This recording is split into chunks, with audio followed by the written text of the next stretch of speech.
Ngayon, biglang nagbago yung hangin. Gano'n naman talaga po. Ang isip ng tao nagbabago. Depende sa sitwasyon. Noong kaalyado pa niya si Digong, pabor siya na i-withdraw. Mag-withdraw tayo. Ito na nga po, hindi na tayo member. Nagkaaway po sa politika kasi inagaw ni... inagaw ni Digong yung partido niya. Ganon talaga. Yung PDP Laban po, yun ang partidong pinagamit ni Pimentel kay Digong para makatakbo bilang Pangulo. Hindi nagkasundo. Kasi may tumikover na mga kaalyado po. Inagaw na ni... Nagkaso nga po. Ito ngayon mga kababayan, nagbago na ng posisyon. Hindi na niya kami magkaalyado niya. Pero yung pagtrato niya, mga kababayan doon sa Senate hearing, parang magkaalyado pa rin.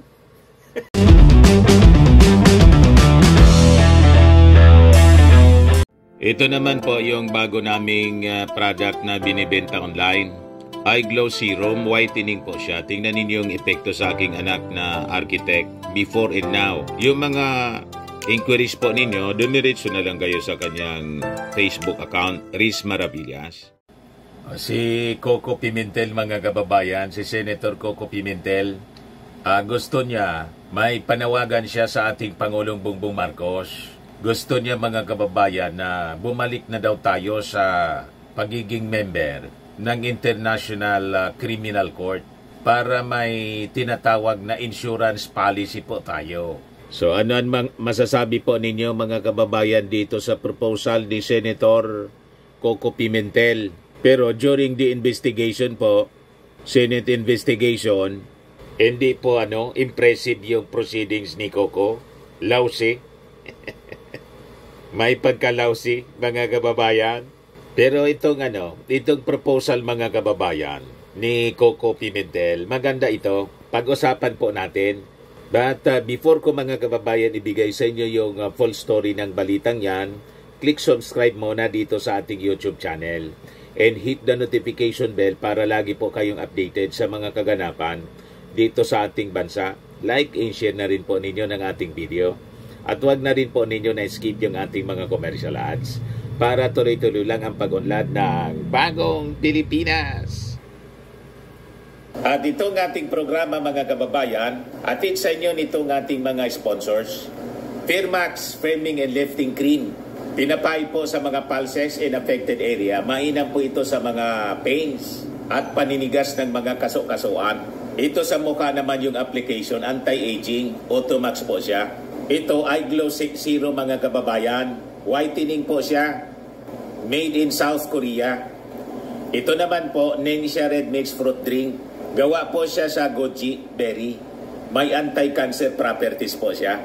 At sa mga nagana po ng malinis and spacious fitness gym, pumunta lang po kayo sa aming Colossal Fitness Gym.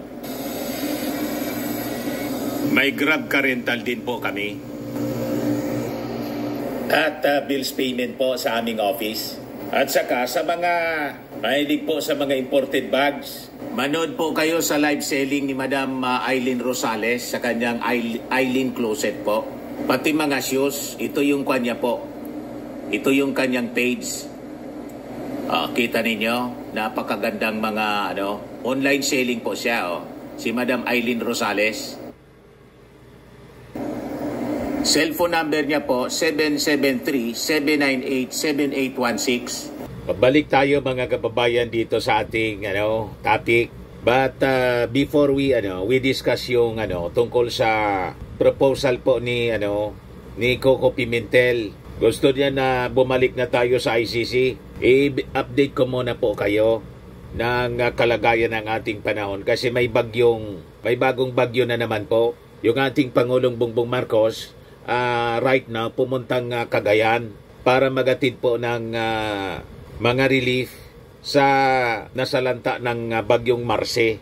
So yung bagyong Marce lumabas na po ng ating bansa. Tapos may papasok na naman po sa atin yung bagyong Nika. So ibigay ko sa inyo yung report ng Pag-asa po para makapaganda po tayo. So ito po yung update galing sa Pag-asa. Magandang araw, narito ang latest update natin sa bagyong Sinika at yung binabantayan nating low pressure na nasa labas nga ng ating Philippine Area of Responsibility. So unahin po muna natin ang status ng bagyong si Nika. No? Patuloy itong kumikilos, papalapit nga sa kalupaan ng ating bansa at mapapansin natin na bagamat napakalayo pa yung tinatayang sentro nito, ay may umaabot ng kaulapan dito nga sa may bandang Bicol Region at Eastern Visayas area. Ang bagyong si Nika, kanina alas 10 ay tinatayang nasa layong 500 kilometers silangan ng Infanta, Quezon. Taglay nito ang lakas ng hangin na umabot hanggang 100 kilometers per hour malapit sa gitna nito at yung pagbugso naman ay abot hanggang 125 kilometers per hour. Sa kasalukuyan, kumikilos ito pakanluran sa bilis naman na 30 kilometers per hour. So, in the next 24 hours, inaasahan natin na posibleng maglandfall ang bagyong si Nika dito sa may bandang eastern section ng northern or central Luzon area. And bagamat malayo pa yung sentro nito, asahan ng mga kababayan natin dito nga sa may bandang Bicol region at maging dito sa may bandang eastern Visayas area na posible na silang makaranas ng mapag-ulan at paminsan-minsan pagbugso ng hangin. Ano nga ba inaasahan nating pagkilos ng bagyong si Nika sa susunod na 2 hanggang 5 araw?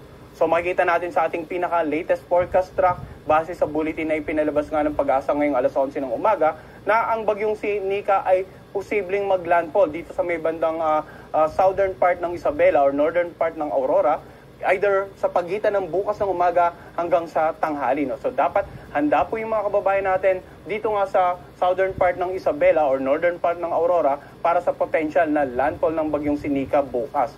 Makikita rin natin sa intensity, sa ngayon severe tropical storm si Nika ay posible pa itong mag-develop or lumakas bilang isang typhoon bago nga mag-landfall dito sa silangang bahagi ng Luzon. Kaya posible yung mga warning signal na babanggitin natin mamaya ay magiging mas mataas pa, mas maraming lugar pa ang potential na magkaroon ng warning signal habang lumalapit ang bagyong si Nika sa kalupaan ng ating bansa.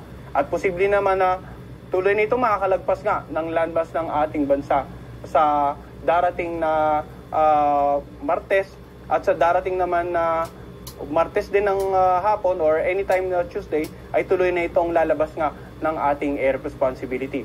Pero babanggitin din natin, kanina binanggit natin na ang landfall ay dito nga sa may bandang either southern part ng Isabela or sa northern part ng Aurora. Tingnan po natin yung tinatawag nating area of probability.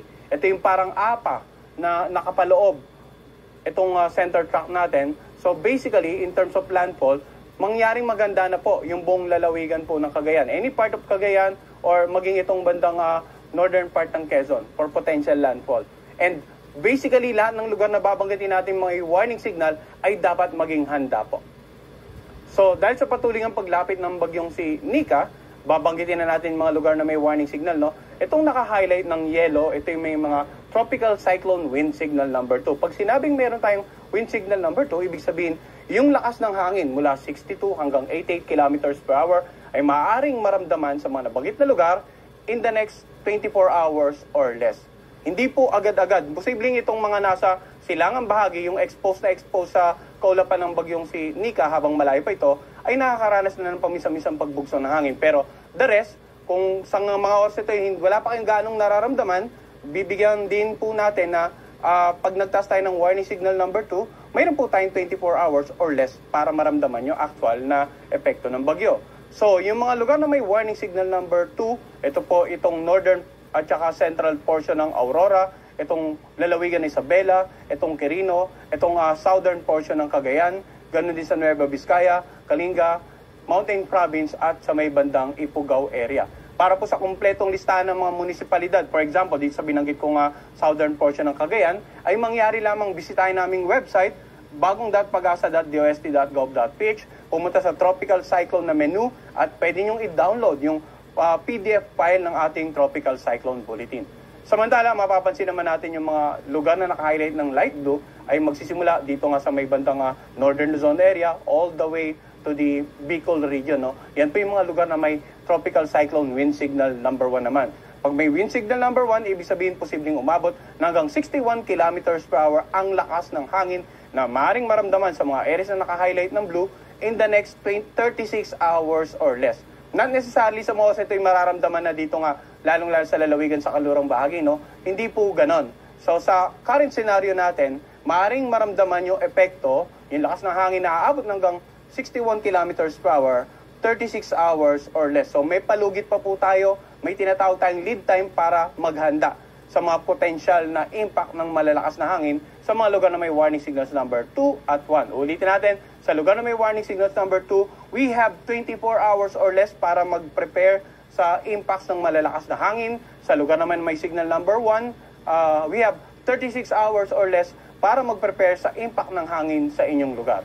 So balikan natin listahan ng mga lugar na may warning signal number 1. Dito nga sa natitirang bahagi ng Cagayan kasama ang Babuyan Island, dito sa Apayao, sa Abra, sa Ilocos Norte at Ilocos Sur, dito rin sa eastern at saka central portion ng Pangasinan, dito sa may bandang La Union, warning signal number 1 din po, Benguet, dito sa natitirang bahagi ng Aurora, dito sa Tarlac, Nueva Ecija at Pampanga.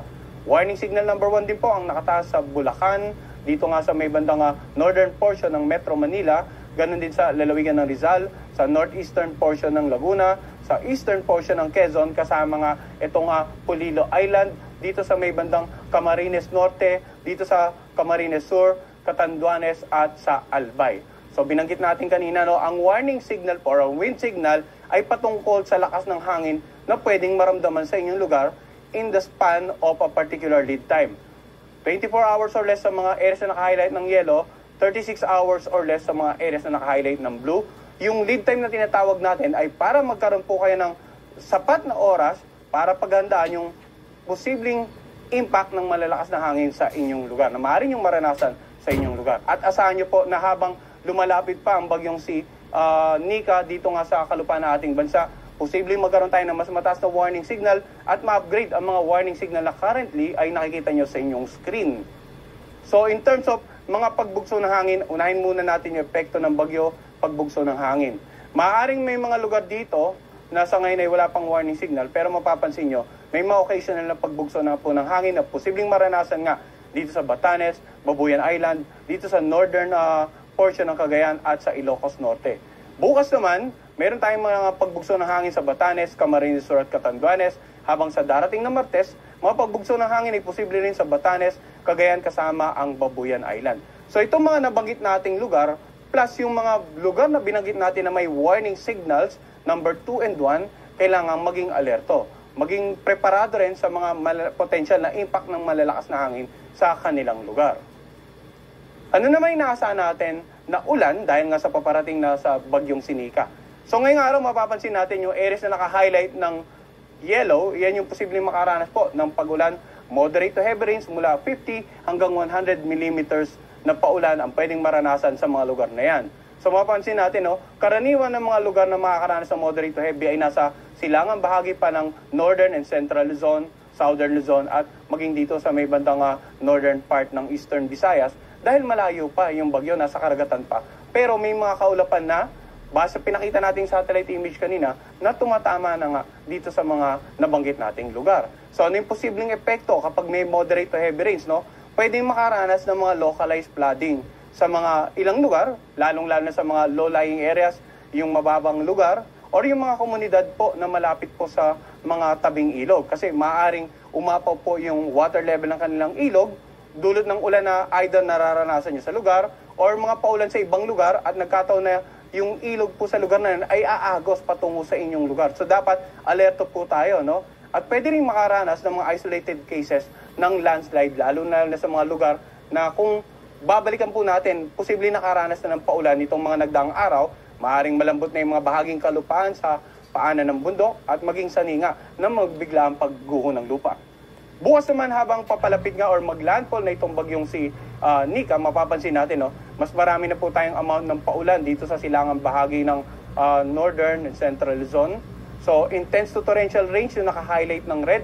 Pag sinabi nating intense to torrential, posibleng more than 200 millimeters of rain ang bumagsak dito sa mga lugar na ito, no? Pag ganyang level po, posibleng malawakang mga incidents na ng mga pagbaha at pagguho ng lupa. Asahan dito sa mga lalawigan na naka-highlight ng red. Samantala, heavy to intense rains naman sa mga lugar na naka-highlight ng orange, 100 to 200 millimeters of rain, inaasahan sa may bandang Abra, Kalinga, Mountain Province, Ilocos Sur, Ifugao at Quirino. Pag may mga ganyan naman na kalakasang paulan na nag-range ng 100 to 200, posibleng mas marami tayong cases ng mga pagbaha, lalong-lalo sa low-lying areas, sa mga urbanized areas, at sa mga komunidad na malapit po sa ilog. Pwede ring magkaroon ng mga multiple scenarios ng landslide, lalong-lalo sa mga lugar na highly susceptible. Ito pong mga landslide-prone areas ay nakapalog po ito sa hazard map na meron po ang inyong mga LGUs at saka local DRR officials. Samantala, bukas din, moderate to heavy rains mula 50 hanggang 100 millimeters dito sa areas na naka-highlight ng yellow. Dito nga sa may bandang Ilocos Norte, Ilocos Sur, sa Benguet, sa Nueva Vizcaya, Pangasinan, Tarlac at Nueva Ecija. Pag ganitong mga moderate to heavy rains, pwedeng magkaroon tayo ng mga localized flooding, isolated cases ng mga landslide sa mga highly susceptible areas. At sa darating naman na Martes, mapapansin natin, no, bagamat wala ng intense to torrential rains, dahil inaasahan nga natin na posibleng tuluyan ng nasa dagat or West Philippine Sea ang sentro na ng bagyong Sinica by this time, mapapansin natin, meron pa rin tayong mga inaasahan na heavy to intense rains dito nga, karaniwan na nasa kanlurang bahagi naman ng Northern and Central Luzon.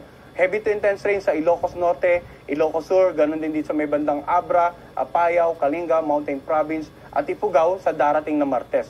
Samantala, moderate to heavy rain sa mga lugar na naka-highlight ng yellow, dito nga sa Cagayan, kasama ang Babuyan Island, dito sa Isabela, Aurora, dito sa may bandang Quirino, Nueva Vizcaya, Benguet, La Union, Pangasinan, at Nueva Ecija. Pag kulay yellow naman, moderate to heavy, ulitin po natin, isolated cases ng flooding, lalong-lalo sa low-lying areas, sa mga lugar na malapit sa ilog, at isolated cases ng mga pagbaha or pagguho ng lupa sa mga areas na malapit po sa paanan ng bundok. Now, uulitin po natin ang mga epekto ng paulan sa inyong lugar ay maaaring magkakaiba. Maaaring same amount ng ulan, ibagsak sa Cagayan at sa lalawigan ng Isabela, pero depende po sa features ng inyong lugar. Kung malapit po kayo sa ilog, or sa paanan ng bundok, magbabari po yung epekto. Kaya dapat po antabayanan ng mga kababayan natin yung hindi lamang yung tropical cyclone bulletin, hindi lamang yung weather advisory, kundi maging yung heavy rainfall advisory na posibleng i-issue ng ating mga Pag-asa Regional Services Division sa inyong lugar ngayong paparating na nga itong bagyong Sinica. Samantala, sea condition naman or lagay ng pag-aalon ng karagatan. Nabanggit na natin kanina yung lakas ng hangin, nabanggit na natin yung mga potential na paulan. Sa ngayon, banggitin naman natin ano yung inaasahang sea condition. Mapapansin natin dito nga sa may bandang eastern coast ng Camarines Norte, dito sa northern and eastern coast ng Camarines Sur, at saka sa northern and eastern coast ng Catanduanes, may nakataas po tayong gale warning. Pag may gale warning, ang mga pag-alon po ay magiging, ang mga karagatan po sa paligid niyan, magiging maalon hanggang sa napakaalon. Hanggat maaari, huwag na po malaot dyan yung mga kababayan nating mga isla at yung mga may malito sa kayang pandagat. So ang gale warning naman natin o yung babala patungkol sa malalakas na pag-alon sa mga coastal areas or sa mga seabirds ng ating bansa, ipinapalabas po ito every 12 hours, no? Alas 5 ng hapon, magkakaroon po ulit tayo mamaya at bukas alas 5 ng umaga hanggat meron pong banta ng matataas na pag-alon. At posibleng mamayang hapon ay madagdagan na po yung mga bahaging karagatan ng may gale warning, no? Dito sa, we're not ruling out the possibility na yung seaboards ng Isabela, ng Aurora at ilang bahagi ng Quezon kasama ang Pulilo Island ay magkaroon na rin po ng gale warning mamayang hapon. At habang lumalapit ang bagyo, gaya nga po ng madadagdagan yung mga warning signal, magbabago yung rainfall, posibleng magkaroon ng pagbabago sa rainfall forecast. Ito pong gale warning natin, madadagdagan din po yung bahagi ng karagatan habang papalapit ang bagyong Sinica. Kaya antabayanan din po ng mga kababayan natin, lalong-lalo po yung mga involved sa mga maritime activities sa inyong lugar. Yung mga maritime authorities, dapat sundin din po natin in terms of mga babala patungkol sa sea condition sa inyong lugar. Ngayon, may banta rin po ng storm surge o yung daluyong, yung malalakas na alon na hahampas sa mga coastal areas sa paglapit ng bagyong Sinica. Mapapansin natin, no, yung naka-highlight ng yellow, yung mga coastal areas na yan, simula dito sa eastern portion ng Cagayan, all the way dito sa may bandang Pulilo at northern portion ng Quezon, maging sa ilang bahagi ng Kabikulan at maging dito sa kanlurang bahagi nga ng Northern Luzon area at hanggang sa may bandang Pangasinan, ay posibleng makaranas ng storm surge na ang taas mula 1 to 2 meters. Samantala, dito nga sa may bandang hilagang bahagi naman, no, yung naka-highlight ng orange, ang mga coastal communities dyan, posibleng makaranas ng storm surge na ang taas ay mula 2 hanggang 3 metro.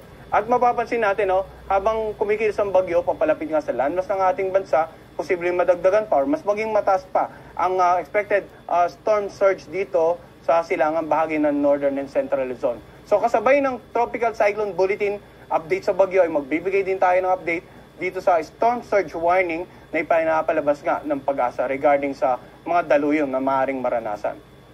Ngayon, may binabantayan din tayong isang sama ng panahon na nasa labas ng ating air responsibility. No? Ito yung bagyong si Nika at mapapansin natin na nasa labas ng PAR, ito naman ay isang low pressure area. Na bagamat nasa labas pa ng PAR, subject for monitoring rin kasi may in the next 24 hours ay mataas ang chance nitong maging bagyo. Kanina ang nabanggit nating low pressure ay nasa layong 2,175 kilometers ang layo dito nga sa Eastern Visayas area. So mapapansin natin, nasa labas pa ito ng PAR at wala pang direktang epekto sa anumang bahagi ng ating bansa. Pero tingnan natin yung tinatawag nating tropical cyclone outlook, threat potential in the next 2 weeks na pinapalabas doon ng Pag-asa. So dito sa image na nakikita nyo, ito pong naka-highlight ng red, ito yung current na bagyo si Nika. Mapapansin natin na talagang nananatili itong banta sa nakararaming bahagi ng Luzon, umabot ng Southern Luzon area, during the forecast period. Itong may number 1 naman, ito yung tinataya nating low pressure na magiging bagyo na nasa labas pa ng PAR. So makikita natin dito sa TC threat potential na may posibilidad pala na yung bagyo na nasa labas ng ating air responsibility ay kumilos, papasok na ating air responsibility as either lumapit dito sa may bandang Northern Luzon area or kumilos patungo sa southern part ng Japan. Ang ating TC threat potential and outlook ay maaari ring mabago kasabay nga ng mga pagbabago sa ating tropical cyclone bulletin. Kaya ang lahat po ay pinapayuhan na magantabay sa updates natin, hindi lamang sa bagyo, hindi lamang sa paulan, hindi lamang sa storm surge at gale warning, kundi maging sa TC threat potential na pinapalabas ng ating ahensya. Ang lahat pong update na yan ay available sa ating website, bagong.pagasa.dost.gov.ph, at mangyari rin naman sundan ang aming official social media accounts na makikita nyo pong nakalista dito sa ating screen. Yan po muna ang latest mula dito sa Pag-asa Weather Forecasting Center. So yan po mga kababayan, advance na ngayon ang forecasting ng Pag-asa, ang mga advisories para wala nang sisihan na hindi kami na-inform. Kaya tumutulong tayo mga kababayan sa pag-inform sa ating mga mamamayang Filipino. O ngayon, yung ating Pangulong Bongbong nandun sa Cagayan para sa relief. Matik po, mag-aksyon yung ating Pangulo. O sabi dito sa report, Philippine Navy ship to transport 100 tons of relief aid to calamity hit Batanes. Yan po. Yan ang sabi po ni OCD Administrator Undersecretary Ariel Nepomuceno. Sabi po ni Nepomuceno, as the President, referring to our President Bongbong, has assured, help is on the way by land, air, or sea. We are here to ensure that the needs of our citizens are met swiftly and efficiently. Matik po yung ating Pangulong Bongbong. Sabi dito sa report ng Radyo Pilipinas, PBBM vows swift rehab of storm hit shelters in Cagayan. Pati yung mga bahay po. Sabi ng ating Pangulo, hindi kaya ng isang department gawin lahat. Kaya ang tinatawag po namin, ginagawa po namin ay yung what we call the whole of government approach. Ibig sabihin, lahat ng iba't ibang departamento kahit papaano ay makadala ng tulong at makatulong para mabigyan ng relief, para ma-rescue ang ating mga tauhan, para mabigyan ng relief, sabi po ng ating Pangulo. At ngayon, dito sa Cagayan, ang dapat talaga nating tingnan ay ang reconstruction. Dahil yung sa public infrastructure, okay naman, not so bad. Pero yung mga private na tirahan, yun nga mga nasira. Kaya yun ang tututukan natin. So, tinurn over ng ating Pangulo ang 10 million pesos each sa mga municipalities ng Apari, Bogi, Sanchez, Mira, Santa Teresita, Bagao, Gataran, Gonzaga at saka Santa Ana. So ito na nga yung ating Pangulong Bongbong. Sinabulubong siya ng napakaraming mga mamamayan. Kagagaling pa lang siya dito sa amin, mga kababayan. Yung kinover natin na distribution ng mga ayuda to farmers, fisher folks, and families. Pupunta sana kami dyan sa Cagayan, kaya lang masama ang panahon. Mahirapan tayo. Dito na muna lang kami. Siguro mga next week, yung donations na likom namin, 30,000 po. Sabi ng aking misis, dagdagan natin ng 20,000 galing sa standby fund natin. So gawin namin, 50,000 yung ipamimigay namin as part of our relief operation. Second wave ng ating relief operation, mga kababayan. We'll just update you ng aming distribution. Cash na po yung ipamimigay namin para kitang-kita po for transparency, di ba? Bibilangin natin isa-isa yung 50,000. Basta 30,000 nun yung galing sa donations para sa Christine, Bagyong Christine. Tapos may standby fund pa kami, dagdagan namin ng 20,000 para 50. 100 families kasi yung target namin. Tig pa 500, 50,000. Tama? So maraming salamat po doon sa mga kababayan natin, mga OFWs. Karamihan sa kanila anonymous donor.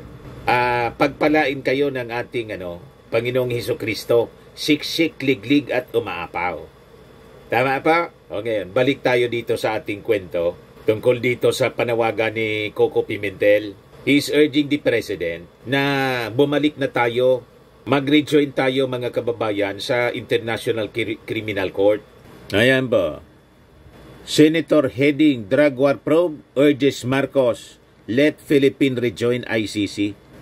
So sabi niya, President Marcos Anya should reconsider his decision upholding his predecessor's order to withdraw the Philippines from the International Criminal Court amid cries for justice by victims of former President Rodrigo Duterte's ruthless war on drugs. Sabi po ito ni Coco Pimentel. Si BBM at saka si Pimentel were among the 17 senators who voted on August 24, 2011 to ratify the Rome Statute, the treaty which the Philippines helped to draft in 1998 to establish the ICC. Kasama pala sa nag-ratify po, bumoto dito sa Rome Statute, yung membership natin sa ICC, kasama yung ating Pangulong Bongbong. So sabi po ni Pimentel, sabi dito sa balita po, backpedaling on his previous support for the country's withdrawal from the statute, Pimentel said rejoining the tribunal based in The Hague would be an insurance policy for Filipinos should a dictator take the helm of Malacanang. As the Senate President din, si Pimentel sumuporta para sa pag-alis natin sa ICC. Ngayon, biglang nagbago yung hangin. Ganun naman talaga po. Ang isip ng tao nagbabago. Depende sa sitwasyon. Noong kaalyado pa niya si Digong, pabor siya na i-withdraw. Mag-withdraw tayo. Ito na nga po, hindi na tayo member. Nagkaaway po sa politika kasi inagaw ni Digong yung partido niya. Ganon talaga. Yung PDP Laban po, yun ang partidong pinagamit ni Pimentel kay Digong para makatakbo bilang Pangulo. Hindi nagkasundo. Kasi may tumikover na mga kaalyado po. Inagaw na ni nagkaso nga po. Ito ngayon mga kababayan, nagbago na ng posisyon. Hindi na niya kami magkaalyado niya. Pero yung pagtrato niya, mga kababayan doon sa Senate hearing, parang magkaalyado pa rin. Very lenient yung pagtrato. Mga kababayan ni Coco Pimentel, buti na lang po may Risa Ontiveros na paamin pa rin si Digong. O ngayon, siguro Senator Coco, tama itong sinabi po ninyo na insurance policy. Maganda niyan para mas lalong convincing po. Mag-resolution siguro po kayo. File kayo ng Senate resolution. Kasi kung pakiusap lang ninyo personal, wala masyadong weight yun. Maganda, ipasa ninyo yung resolution calling for the return para may basis yung ating Pangulo. Yan ang maganda niyan. Pag nag-initiate kayo niyan dyan sa Senado, malamang pati yung Congress, sumunod na rin po sa inyo. Kasi pag nag-initiate ngayon yung Congress, magresolusyon para sa pagbabalik, pag-rejoin natin sa ICC, maakusa yung Congress po na talagang pinopolitika niya si Digong. Yun ang kanila, yun ang kanilang narrative ng propaganda. Pero kung kayo dyan sa Senado, may mga kaalyado dyan si Digong, o di tingnan na lang natin kung sino yung boboto por favor sa inyo pong Senate resolution na calling for the President to rejoin the ICC para magkaalaman na po. Tama po, Senator Coco. Maganda itong sinabi po ninyo. Sabi niya, returning to the Rome Statutes judicial mantle would give the Philippines a second justice system. I call it insurance policy, sabi ng senador. It is an insurance policy just in case, we will have a leader who is ruthless, without conscience, and a killer. Na malinaw na patama niya kay Digong. Tama? At pag bumalik tayo, madidiritsuhan na si Digong. Di ba? We have seen that in the worst case scenario where our systems fail, such as when our democratic system elects a killer as a leader, one without conscience or compassion, and our justice system is slow to respond, he said. In those events, it's best to have an insurance policy. Yun naman pala po, mag-privilege speech ka na po, at saka mag-sponsor ka na ng resolution. Para diretso na po, may po siya, collegial. Hindi lang isang boses galing po sa inyo. It will become a collegial action, collegial body by the entire Senate. Siyempre, alam na natin yung hindi boboto dyan.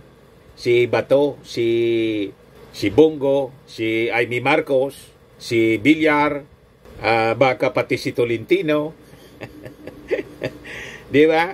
Alam na natin. So, sabi po ni Pimentel, while the withdrawal from the Rome Statute was just an executive decision, the concurrence of at least 2/3 of the Senate was needed to ratify an international treaty as mandated by the 1987 Constitution.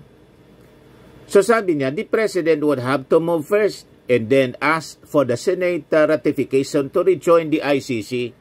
O ngayon, mas maganda talaga na kayo magresolusyon. Para doon pa lang, alam na ng ating Pangulo na pag nag-move siya, i-ratify ninyo. Kasi kayo na mismo yung nag-request. Di ba? Sa pamamagitan ng resolusyon. Ngayon, kung mag-aksyon, mag-move first yung ating Pangulo, wala man palang suporta sa Senado kasi kailangan yung 2/3 support, 2/3 vote. So, useless yung aksyon ng ating Pangulo kung hindi i-ratify. Pero kung kayo na mismo yung nag-request, nag-resolution kayo, alam na ng Pangulo na pag gumalaw siya, i-ratify ninyo. Tama ba? So, tingnan natin mga kababayan, yung mga developments nito, kung ano yung magiging reaksyon ng Pangulo sa proposal ni Pimentel o baka sabihin ng Pangulo, ikaw na magresolusyon ka muna. Tulad ng sinabi natin, para sigurado na i-ratify ninyo. Pag nagdesisyon ako na bumalik as member ng International Criminal Court, para diretso na nating kalad ka rin sa... O, di ba? Anyway, tingnan na lang po natin sa mga susunod na araw.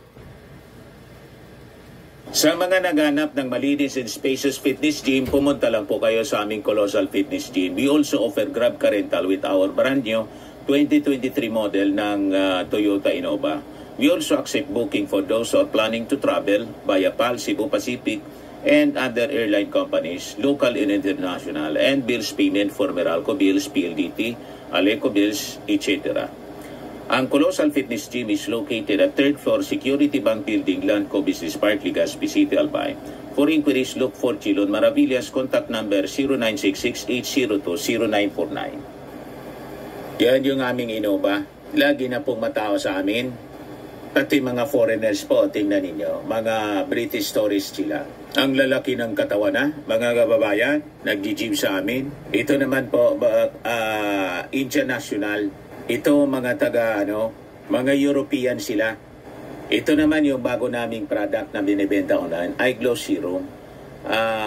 Whitening po siya galing sa South Korea. Tingnan ninyo yung epekto sa aking anak na architect entrepreneur, Riz Maravillas. For inquiries, look for Riz Maravillas on FB. Ito naman po, Firmax Firming and Lifting Cream. Pinapahid po ito sa mga pulses and affected area. Mainam po ito sa mga pains at paninigas na mga kaso-kasuan. Ito po, Automax Radiant Serum. Sa mukha naman yung application. Anti-aging po siya. You will look 10 years younger than your age. Sa mga cancer patients naman po, baka lang gusto ninyo itong itry. Nengxia Red Mix Fruit Drink. Hindi man po siya gamot, food supplement siya. Kaya lang, gawa siya mga kababayan sa goji berry. Yung goji berry may anti-cancer properties. Yung mga inquiries ninyo, dumiretso na lang kayo sa aming messenger sa Facebook para masagot namin agad. Ayos po. Ako po si Dante Maravillas. Bye-bye. God bless.